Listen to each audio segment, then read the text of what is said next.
続きまして、オッキーこと藤原祐介さんによります。君が代、今を生きるあなたへです。オッキーさん、よろしくお願いいたします。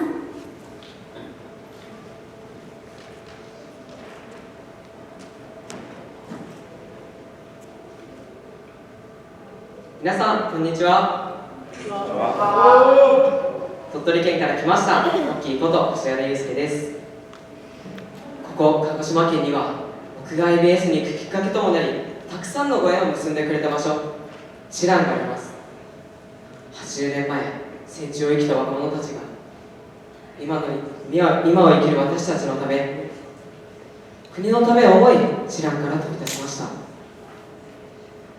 残された日本に生きる私たちは幸せを感じれているでしょうか。当たり前のことに感謝ができているでしょうか。今日は特攻隊と沖縄戦の一面に触れながら、今私たちがどう生きるのか、皆さんと一緒に考えていこうと思います。それでは走ります。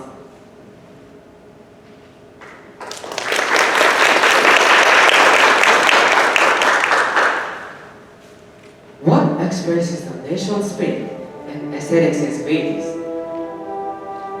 It is a national anthem, 君が代.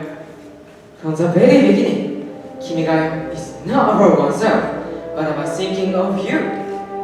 It wishes for peace to last for Chiyo and Yachiyo, not just thousands of years, but thousands of generations. It is a song that prays for peace and prosperity for that longer time, until small stones slowly grew into a huge rock and mosques over it. To me, the greatest stage of work was a clear reflection of Kimi ga代. It shows the real spirit and sensibilities of a nation. Look at what actually happened in a bunker in Okinawa. When the soldier woke up, he had no medical treatment yet. But his first words were, "Are you thirsty? Are you hungry?" He did not think of himself. He only worried about others. And also, when a little child, 5 years old, came to the sky without their parent, and the soldier never left the child's side. He was always with them, inside the cave, and during the dangerous move to other places. And in a certain bunker in the south, it was pitch dark even during the day. The place was filled with blood, marbles, rice and waste. Nothing could be cleaner. Even at noon, they could hear the terrifying sound of bombs falling down like a heavy red light above the cave. Inside that bunker, there was a fresh water spring lying behind a single rock wall. However, the bunker was only about 50 meters from the sea, and the American ships on the ocean were covering into the horizon. If anyone tried to go out and get water, a rain of bombs would drown them instantly. But even in that situation, people had one expectation. There was only one chance to get water. That was when the Toko planes arrived. At that exact moment, every American gun pointed towards the sky. Go! Run! A loud voice echoed. People hurried bucket and heading to the back. They pushed through the bodies of dead people. Finally, they reached the water. But when they got there, it was red, filled with blood. Returning to the bunker, they searched the local pirate, but they are only as a prayer was. Please, don't come back anymore. Even if you can survive in this water, our lives will last for 1 week at most.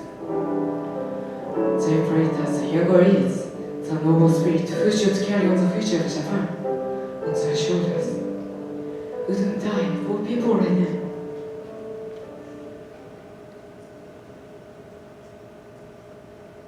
Why did Japan put so much of its military strength into Okinawa? Why? because the American plan was to move north from Okinawa. Once they occupied the island, they were going to invade Kyushu. And if Kyushu fell, the entire Japanese mainland would have been lost. It became harder and harder to destroy enemy cities.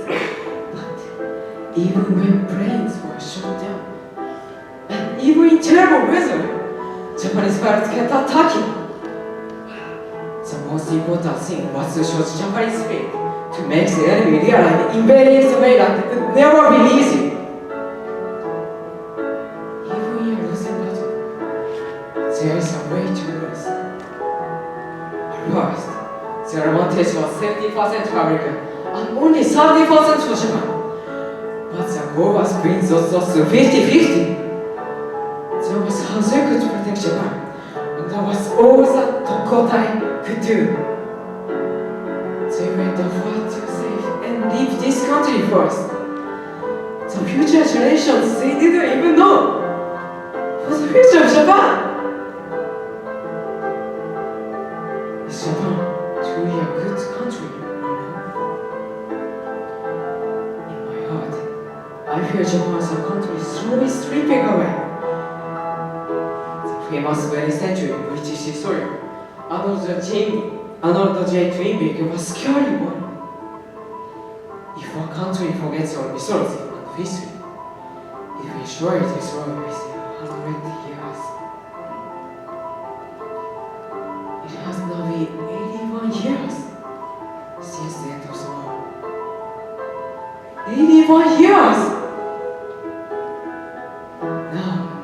We do not study our country's mythology or study our history, including the good things and the bad things.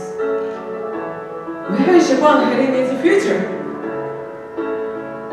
Will Japan become a country with only a shape, no soul? Will the heart of the Japanese people be destroyed? No one knows. However, I know there is so much we can do right now.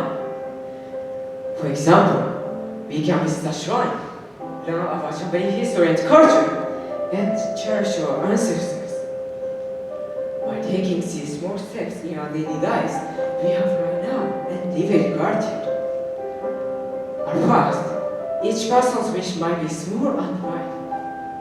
But as all wishes come together, just like the Satanish in our national anthem, they will eventually become a strong and gentle foundation for this country.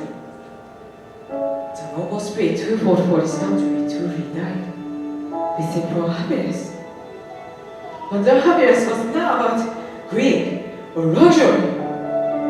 It was simply the peaceful daily lives we enjoy right now. At home, clean water comes out, and we have bright light. Even if we are far from our family, one call connects us immediately. We are already deeply affected by these things. This was enough. By realizing this, we are truly imagining the beautiful spirit who died for us. Thank you for listening.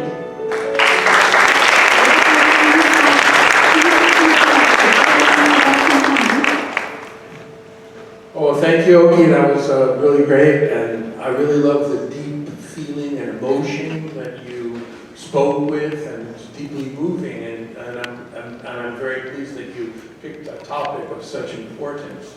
And we all need to look at history and think very deeply about it so that we can create a much more peaceful future, and not just think of ourselves, not be selfish people, but as you said, not just thinking of our own life, and not even just thinking of thousands of years, but thousands of generations.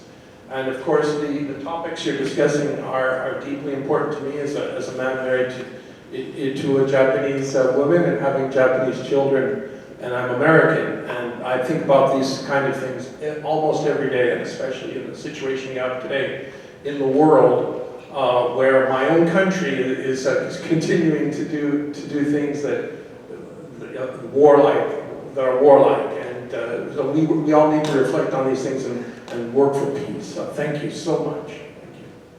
学院長コメントをお願いいたします。で君のスピーチを聞きながら、ほとんど最近ですね、最近というか、もうあんまりないと思うんですけど、渡航はあんな若い人たちの命を全部奪ってひどいやつらだとっていう人たちも結構いるんですよね。で、ほとんど日本の上層部は捕虜になるより死を選べと言ったと。で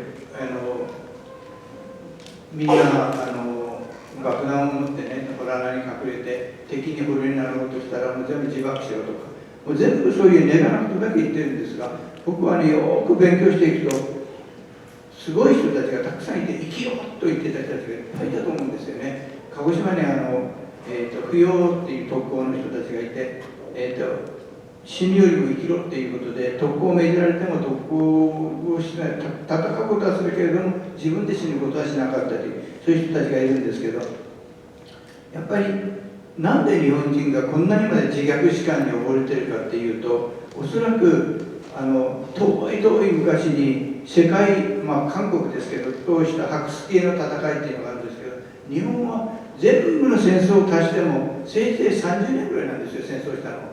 でもアメリカ建国250年でしょ、戦争200年ぐらいしてますよ、今までしてますよね。だから日本って戦争が本当に少ない、人の国を侵略するというようなことが非常に少なかったので、たまたまこの大戦の時に負けて戦争したので、非常に自虐史観が深くなったんだと思うんですね。だから君のように戦争をして若い命が命を絶たれたけど、この中に素晴らしいメッセージがあるんだということをよくよく勉強する必要がもう一回あるんじゃないかなと思うんですね。国家の話しますね、君がね。僕いろんな世界の歌を、いろいろ国家をオリンピックで流れるでしょ。聞いて分析してみました。ほとんどの国の歌に戦いとか戦争だとか殺せとか血が飛び散るとか奪い取ったとか、そんな内容ばっかりなんですよ、ほとんど。日本みたいにあなたのためにという歌はほとんどないですね。でもあなたのためにというとすぐ反対する人たちは天皇陛下のためにって言ってるじゃないかって言うんですけど、そうじゃなくて、本当になんでいいように取れないのかなと思うことがいっぱいあるんですけど、君のスピーチは本当にね、アーネルド・シアルツネガじゃなかった、アーネルド・トインビーアーノルド・トインビーのメッセージもね、神話を学ばない国は滅びるっていうのはまさにそうで、ほとんどもう80年間ほとんど神話をまともに勉強してこなくて、最近ですよね、神話がクローズアップしてきたのは。だからとても大切なスピーチですので、これを高らかにもうちょっと自信を持ちながら発信してもらいたいなと思いました。ありがとうございます。